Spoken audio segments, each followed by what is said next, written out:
बिस्मिल्लाहिर्रहमानिर्रहीम। अस्सलाम वालेकुम नाज़रीन, आप यूट्यूब चैनल देख रहे हैं। मैं इमरान खान हूँ। नाज़रीन, एक ख़बर जो इस्लामाबाद में बहुत ज़्यादा गर्दिश कर रही है और बहुत सारे लोग इस पे बात भी कर रहे हैं कि पाकिस्तान तहरीक-ए-इंसाफ़ के MNAs को नाअहल करने की कोशिश की जा सकती है। तरीक़ाकार क्या बनाया जाएगा? सुप्रीम कोर्ट ऑफ पाकिस्तान से एक हुक्म जारी किया गया है जिसमें यह कहा गया कि 4 महीने के अंदर जो 9 मई के मुकदमात हैं उनका फ़ैसला किया जाए। अब ये तकरीबन इसमें 35-36 हज़ार बंदा इन्वॉल्व किया हुआ है और एविडेंस है कोई नहीं। अब अगर अंधाधुन इनके ऊपर फैसले दिए जाएंगे तो फिर ये तो सारा मामला अपीलों में जाएगा। तो मुझे नहीं लगता कि अगले 10 साल 20 साल भी जितने ज़्यादा मुकदमात दर्ज किए गए हैं और जितने उनके अंदर प्रॉब्लम्स हैं ये मुकदमात हल हो सकेंगे। ये मुकदमा जो है ना वो कोई एक कमीशन बनेगा, कोई एक चीज़ बनेगी जो तयन करेगी कि एक्चुअली 9 मई था क्या, किसका कितना कसूर था। ये एक फैक्ट फाइंडिंग के अंदर किसी वक्त जाकर तय हो जाएंगे। आप अगर एक एक इंडिविजुअल को इस मामले में देखेंगे तो बेशुमार लोग बेगुनाह हो जाएंगे और कुछ ऐसे लोग भी पकड़ने पड़ जाएंगे जिनके ऊपर मुकदमा भी दर्ज नहीं हुआ। यानी ये फ्यूचर की बात मैं आपको बता रहा हूँ, आने वाले सालों में आपको पता चलेगा।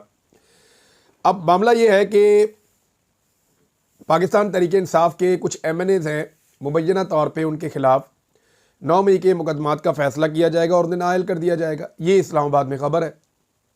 दावा ये किया जा रहा है कि उनकी जगह अपने बंदे लाए जाएंगे, असम्बली के अंदर अक्सरियत पैदा की जाएगी और फिर से एक और आइनी तरमीम की जाएगी और कुछ वो काम जो अधूरे रह गए हैं उन कामों को मुकम्मल किया जाएगा। लेकिन क्या ये हो सकता है? देखिए, इस हुकूमत ने प्लान तो बहुत सारी चीज़ें की हैं, बहुत सारी इनकी चीज़ें कामयाब भी हो गई, बहुत सारी चीज़ें नाकाम भी हो गई। पाकिस्तान की इस्टेब्लिशमेंट ने जो एक बड़ी ज़िद पकड़ी है वो ये है कि पाकिस्तान तहरीक-ए-इंसाफ़ की जो मखसूस नशस्तें हैं वो पाकिस्तान तहरीक-ए-इंसाफ़ को नहीं देनी। यानी मैं ये सोच रहा था कि एक सादा से इदारे में बैठने वाला एक आदमी जिसका कानून और इंसाफ से कोई ताल्लुक़ नहीं है, जिसकी ज़िंदगी में उसकी कोई जुडिशल स्टडीज़ नहीं है, उसने ये कैसे फ़ैसला कर लिया, या उन लोगों ने या कुछ चंद लोगों ने ये कैसे फ़ैसला कर लिया कि मखसूस नशस्तों पर पाकिस्तान तहरीक-ए-इंसाफ़ का हक़ नहीं है, जबकि सुप्रीम कोर्ट ऑफ पाकिस्तान के फुल कोर्ट की अक्सरियत ने यह फैसला किया कि ये सीटें दी जाएंगी पाकिस्तान तहरीक-ए-इंसाफ़ को। अब आप अंदाज़ा कीजिए कि जजेस जिनकी लंबी सर्विस है, जजेस जिन्होंने अपने फहम के मुताबिक, और ये वो जजेस हैं जो 26वीं आइनी तरमीम से पहले थे, 26वीं तरमीम के बाद तो बेड़े गर्क हो गया ना, मखसूस नशस्तें तक नहीं दी जा रही। उसके पीछे भी मकसद यही है कि किसी तरह भी वो टाइम गुजारा जाए जो टाइम गुजारने की कोशिश की जा रही है। जो लोग समझदार हैं वो इस सारी बात को समझ गए हैं कि ये मामला कहाँ से ट्रिगर हो रहा है। मखसूस नशस्तें दी नहीं जा रही और सीटें गिराने की कोशिश की जा रही है, हर जगह पे धांधली की जाती है। अभी सिंध में पीपल्स पार्टी का बंदा जो है वो प्लानिंग के तहत जिताया गया। अगर पीपल्स पार्टी का बंदा सिंध में हार जाता तो पीपल्स पार्टी खाइफ हो जाती और एस्टेब्लिशमेंट इस वक्त पीपल्स पार्टी को नाराज़ करना नहीं चाहती, लिहाजा उनका बंदा जितवाया गया। जो उनका दिल किया वो उन्होंने वहाँ किया है। अगर फ्री एंड फेयर इलेक्शन हो तो वो वहाँ से इलेक्शन नहीं जीत सकते। दूसरी जानिब नाज़रीन, पाकिस्तान तहरीक-ए-इंसाफ़ की क़यादत इमरान खान से मुलाकातों की सर तोड़ कोशिशें कर रही है। कभी अदालत में जाते हैं, कभी जेल जाते हैं, कभी जाके दरख्वास्त देते हैं, कभी नामों की फहरिस्त जमा करवाते हैं। अभी एक और लिस्ट जमा करवाई है कल होने वाली मुलाकातों के लिए, और इसमें उमर अयूब साहब इस्लामाबाद हाई कोर्ट भी गए और वहाँ जाके उन्होंने एक स्टेटमेंट दिया। ये बड़ा इंटरेस्टिंग स्टेटमेंट है। स्टेटमेंट मैं आपके सामने रखता हूँ उमर अयूब साहब का।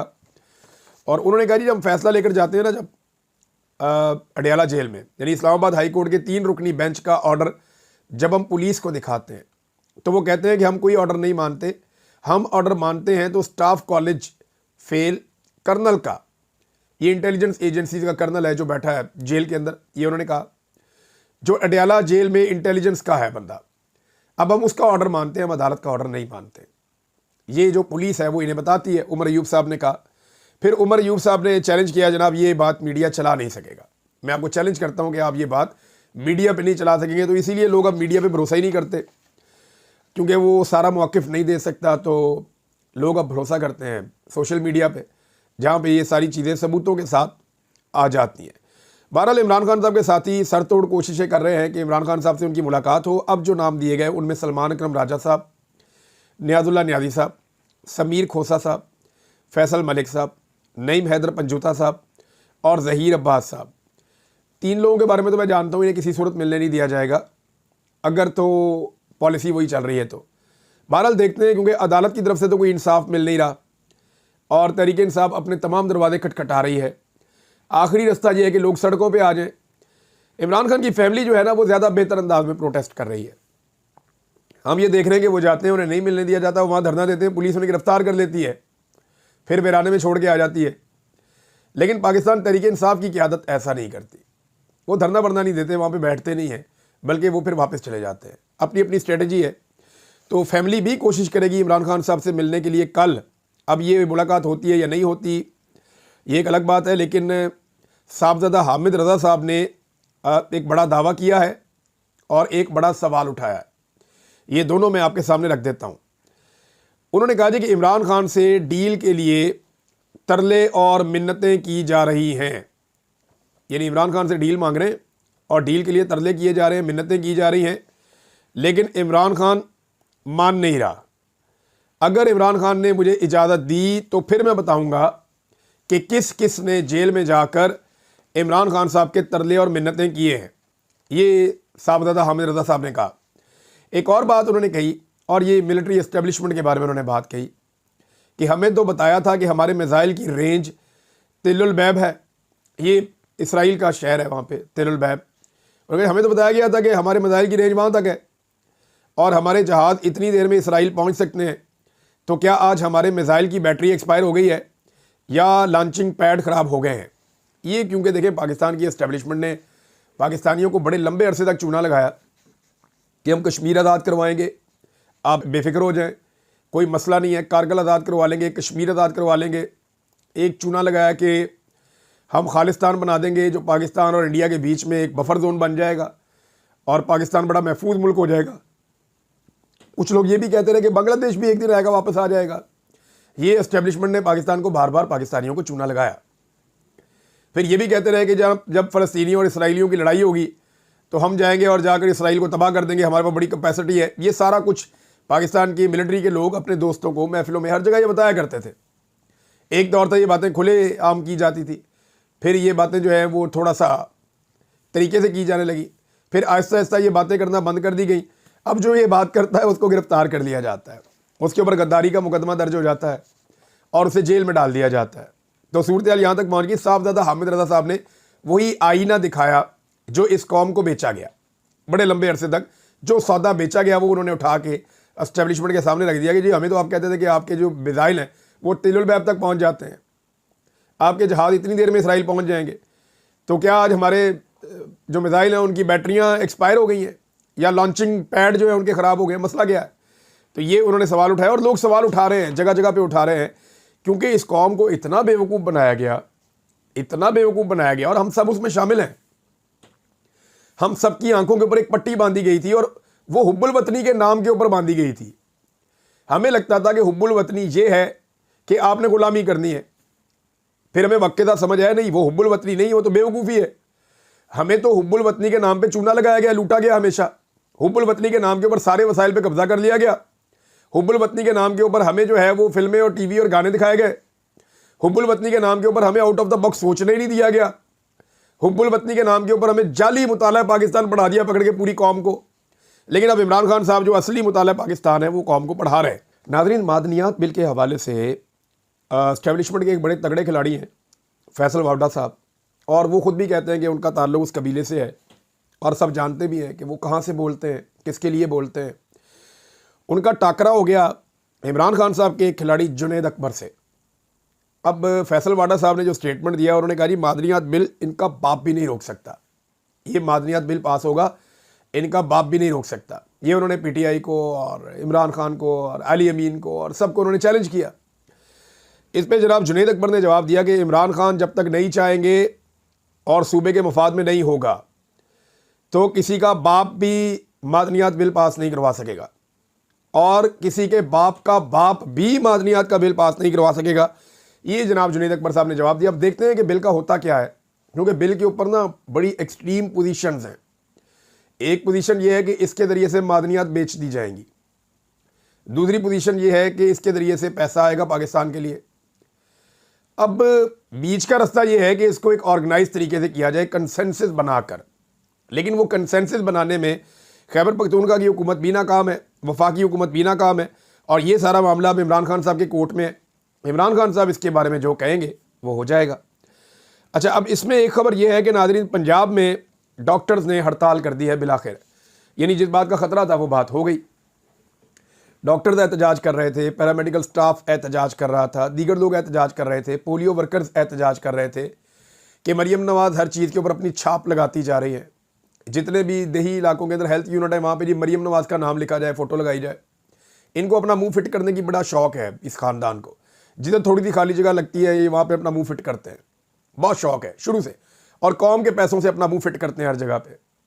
हालांकि कौम ने इनको फटे मुंह कह दिया, लेकिन इसके बावजूद ये अपना मुंह फिट करते हैं हर जगह पे जहाँ इनको थोड़ी सी जगह मिलती है, अखबार के अंदर, लैट्रीन के ऊपर, किसी ट्रेन के ऊपर, किसी और जगह पे, किसी बस के ऊपर, हर जगह पे जहाँ इनको थोड़ी खाली जगह मिलती है मुंह फिट करते हैं। तो अभी हेल्थ यूनिट के साथ भी ये करने जा रहे थे और एक प्राइवेटाइजेशन हो रही है बहुत बड़े पैमाने पे। तो डॉक्टरों ने मुतालबात किए, पहले उनके ऊपर टॉर्चर किया गया, उनके साथ ज़्यादती की गई, फिर गवर्नमेंट ने कहा जी हम उनके साथ मुज़ाकरात भी नहीं करेंगे, और उन्हें ब्लैकमेलर करार दिया गया डॉक्टर्स को। तो अब हुआ ये है कि जो आउटडोर्स हैं वो बंद कर दी गई हैं अस्पतालों की। बेशुमार अस्पतालों से वीडियो तस्वीर आ रही हैं, बयानात आ रहे हैं कि डॉक्टर ने आउटडोर्स बंद कर दिए हैं, एमरजेंसी सर्विसेज चल रही हैं, और जो बाकी इंडोर है वो भी चल रहा है, वार्ड्स के अंदर मरीज़ों को देखा जा रहा है। लेकिन जो आउटडोर सर्विसेज हैं, ये अस्पताल का वो हिस्सा होता है जहाँ पे अगर डॉक्टर काम ना करे या कम भी हो किसी वक्त तो मैनेज हो जाता है, या कोई इमरजेंसी सिचुएशन नहीं होती। लेकिन इसके बावजूद इमरजेंसी सिचुएशन ना भी हो तो मरीज़ों का नुकसान है ना। मरीज़ आते हैं, बेचारे बीमार हैं, वो दिखाने के लिए आते हैं। अब डॉक्टर ये कह रहे हैं कि ये हुकूमत का कसूर है। हम हुकूमत के साथ बैठ के बार बार बात करने की बात करते हैं, हम ये कहते हैं हुकूमत अपनी पॉलिसी ठीक करे, जब वो हमसे नौकरियाँ ही छीन रहे हैं, हमसे हमारा रोज़गार छीन रहे हैं, जब वो ऐसी पॉलिसीज़ बना रहे हैं जिससे हमारे इदारे तबाह हो जाएंगे और सिर्फ ज़ाती तशहीर पे चल रहे हैं, तो ऐसी सूरत हाल में हमारे पास दूसरा ऑप्शन कोई नहीं बचा। लिहाजा डॉक्टर ने आउटडोर्स बंद कर दिए हैं। ये इंतहाई अफसोसनाक चीज़ हुई है। और इसके अलावा जो पोलियो वर्कर्स हैं उन्होंने भी एहतजाज किया, और जो पोलियो मुहिम चल रही है उसका बाइकआउट कर दिया उन्होंने। पाकिस्तान पहले ही दुनिया के उन ममालिक में से एक है जहाँ पे पोलियो ख़त्म नहीं हो सका। दुनिया के ज़्यादातर ममालिक ने पोलियो ख़त्म कर दिया है, सिर्फ चंद एक जगह रह गई हैं जहाँ पे पोलियो ख़त्म नहीं हुआ। उनमें एक मुल्क जो है वो पाकिस्तान है। और अगर आप एक अच्छी कैंपेन चलाएं, लगातार चलाएं, तो पोलियो पाकिस्तान में हमेशा के लिए ख़त्म हो सकता है। लेकिन जो आप कर रहे हैं पोलियो वर्कर्स के साथ, हेल्थ वर्कर के साथ और अस्पतालों के साथ, ये सारी चीज़ें जो हैं वो अल्टीमेटली उसका रिएक्शन तो आना था, और वो रिएक्शन आ रहा है। ये पंजाब हुकूमत की नाकामी है। और जो किसानों को इन्होंने तबाह किया उसके हवाले से मेरे पास एक खबर है। कपास की पॉलिसी से ऐसा लगता है कि ये हुकूमत चाहती है कि जानबूझकर पाकिस्तान में लोग फसलें उगाना ही बंद कर दें। यानी कपास की जो बरामद है, जो आप बाहर से कपास मंगवाते हैं, वो बाहर से मंगवाने में 60% इजाफा हो गया है। पहले 9 माह में $3 अरब से ज़ायद की कपास बाहर से मंगवाने का इंकशाफ हुआ है। मकामी सतह पर फ़रोख्त होने वाली कपास और सूती धागे पर 18% जर्दल सेल टैक्स आयद है, जबकि बाहर से मंगवाने वाली यही अजनास अगर आप बाहर से मंगवाते हैं तो ये ड्यूटी फ्री दरामद की जा सकती हैं, मंगवाई जा सकती हैं। यानी आप किसी और मुल्क से, किसी और किसान से आप कपास लेंगे, धागा लेंगे, ड्यूटी फ्री है, मंगा लें, मिल जाएगी आपको। लेकिन जब पाकिस्तान के अंदर आप यही चीज़ लेंगे तो उसके ऊपर ड्यूटी लगेगी, उसके ऊपर टैक्स लगेगा। तो $3 अरब से ज़ायद का पाकिस्तान ने मंगाया, और ये पैदावार भी हमने कम की है। लगभग तीसरा हिस्सा जो कपास की पैदावार का है वो हमने कम कर दिया है हुकूमती पॉलिसीज़ की वजह से। अब गंदम के साथ भी यही हो रहा है, किसान धमकी लगा रहे हैं हम गंदम उगाएंगे ही नहीं, आप फिर बाहर से ही मंगवा लें गंदम, हम दूसरी चीज़ें उगा लेंगे जो हमें कुछ ना कुछ मुनाफा तो देंगी, गंदम हम नहीं उगाते। अब ये गवर्नमेंट की इसके पीछे क्या पॉलिसी है कुछ समझ नहीं आ रही, ना इन्हें समझ आ रही है ना लोगों को समझ आ रही है, लेकिन हर तरफ एक बर्बादी है। सद्दाम तरीन को नाजरीन अच्छी खबर यह है कि उनको हथकड़ियों में जकड़ के उन्हें पेश किया गया अदालत में, तो कम से कम ये तो है वो बंदा सामने तो आ गया, पता तो चल गया किधर है, वरना यहाँ तो जबरी तौर पर लापता कर दिया जाता है। अहमद दुरानी के भाई जैसे अपने घर पहुँचे हैं, इंतहाई खस्ता हालत में, बहुत उनके बुरे हालात हैं जो मुबैना तौर पे बताया जा रहा है, लेकिन वो अपने घर पहुंच गए हैं, अल्लाह करेगा ठीक हो जाएंगे। जिस आदमी को जबरी तौर पे लापता किया जाता है उसका एक दिन 1 साल के बराबर ही होता है, बड़ी तकलीफ़ है उसमें। तो सद्दाम तरीन को पेश किया गया अदालत में, और उन्होंने बताया जी कि उनके चादर और चारदीवारी का तकद्दुस पामाल हुआ है, उनके घर के अंदर सिक्योरिटी फोर्सेस के लोग दाखिल हुए हैं, उन्हें गिरफ्तार करके ले जाया गया है। और उसके बाद उन्होंने कहा जी वो इमरान खान के साथ खड़े हैं, खड़े रहेंगे, जाली कार्रवाइयाँ, नहीं डरेंगे, 26वीं आईनी तरमीम हो या पीका एक्ट हो, ये हमारे खिलाफ इस्तेमाल किए जा रहे हैं, तो हम इनसे नहीं घबराएंगे, इमरान खान के साथ खड़े रहेंगे, हम अपने हुकूक मांग रहे हैं। ये जनाब सद्दाम तरीन का कहना था। तो बलूचिस्तान के अंदर एक सेट पैटर्न है कि पैगाम दिया जा रहा है कि जो आवाज़ उठेगी बलूचिस्तान में उसे कुचल दिया जाएगा। लेकिन दहशतगर्दों को कुचलना बहुत ज़रूरी है। वहाँ पे फेलियर है इंटेलिजेंस का, वो आते हैं, कार्रवाई करते हैं, चले जाते हैं। कई इजला बलूचिस्तान के ऐसे हैं, मैं बलूचिस्तान में रहा हूँ, या बाहर आने से पहले मैंने बलूचिस्तान में टाइम गुजारा है, मैं जानता हूँ उसकी सड़कों पे आप ट्रैवल नहीं कर सकते। इस वक्त आप बलूचिस्तान के एक कोने से दूसरे कोने तक जाएंगे तो आपको इंतज़ार करना पड़ता है, स्पेसिफिक वक्त का, माहौल का आपको मैनेज करना पड़ता है, फिर आप मूव करते हैं। आप वहाँ पे इंडिपेंडेंटली मूव भी नहीं कर सकते। 4-5 बड़े इजला ऐसे हैं जहाँ पे हुकूमती रिट तकरीबन ख़त्म हो गई है।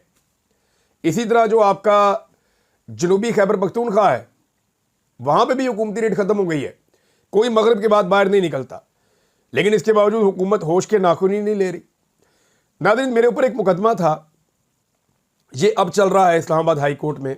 इसके ऊपर एक ऑब्जर्वेशन है जस्टिस बाबर सत्तार साहब की, ये मैं आपके सामने रख देता हूँ। एक्चुअली हुआ ये था कि मेरे पास एक ख़बर आई थी, मैंने सबूतों के साथ वो ख़बर दी थी, और उस खबर को जो मैंने दिया था वो सारा मैंने अपने वकला को दिया, सारा मवाद। उन्होंने कहा जी एक लफ्ज़ भी आपने गलत नहीं बोला, किसी जगह पे कोई आपकी गलती नहीं है। लेकिन क्योंकि वो ख़बर एक जज साहब हैं, उनके हुमायूं दिलावर साहब, उनके वालिद और भाइयों के हवाले से थी, तो मेरे ऊपर एक केस बना दिया गया और दीगर लोगों पे बना दिया गया। अब वो मामला जो है ना वो इस्लामाबाद हाई कोर्ट में, और ये वो आखिरी केस है जिसमें मैं अदालत में पेश हुआ था।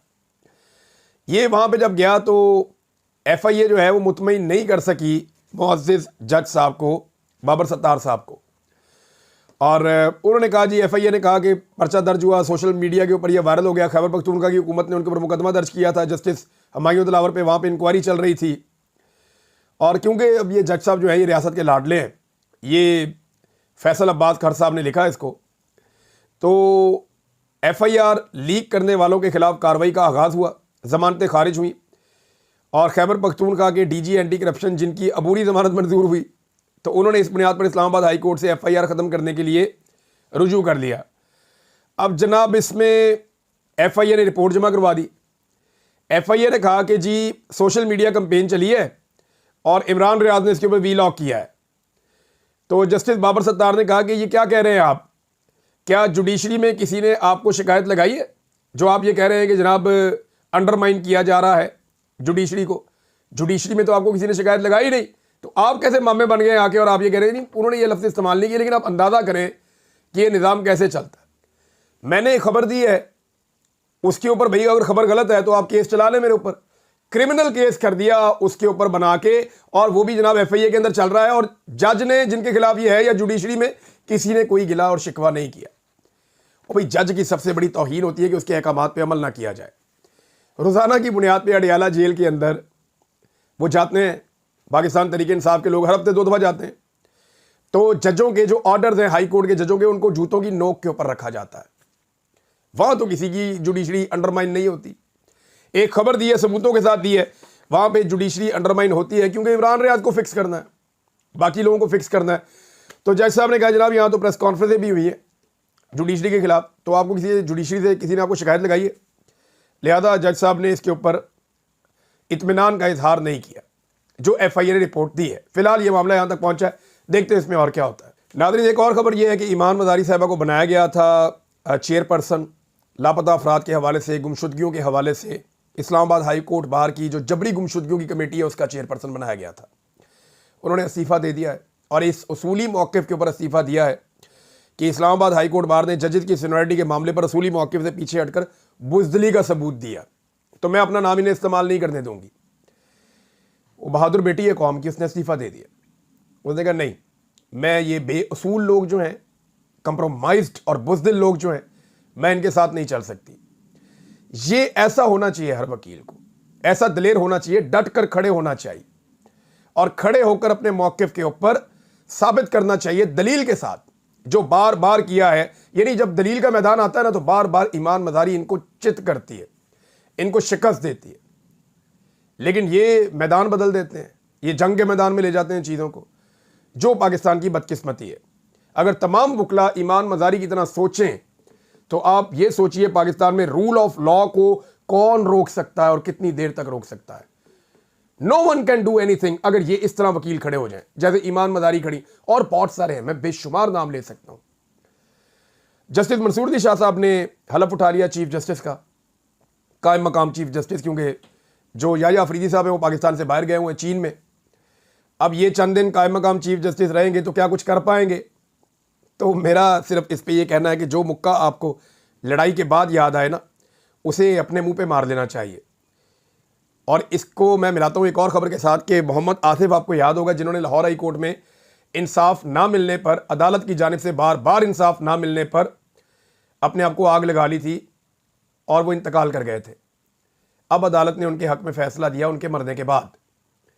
तो लड़ाई के बाद जो मुक्का आपको याद आए ना, वो अपने ही मुँह पर मार लेना चाहिए। अब तक के लिए इतना ही, अपना ख्याल रखिएगा, अपने इस चैनल का भी। अल्लाह हाफ़िज़।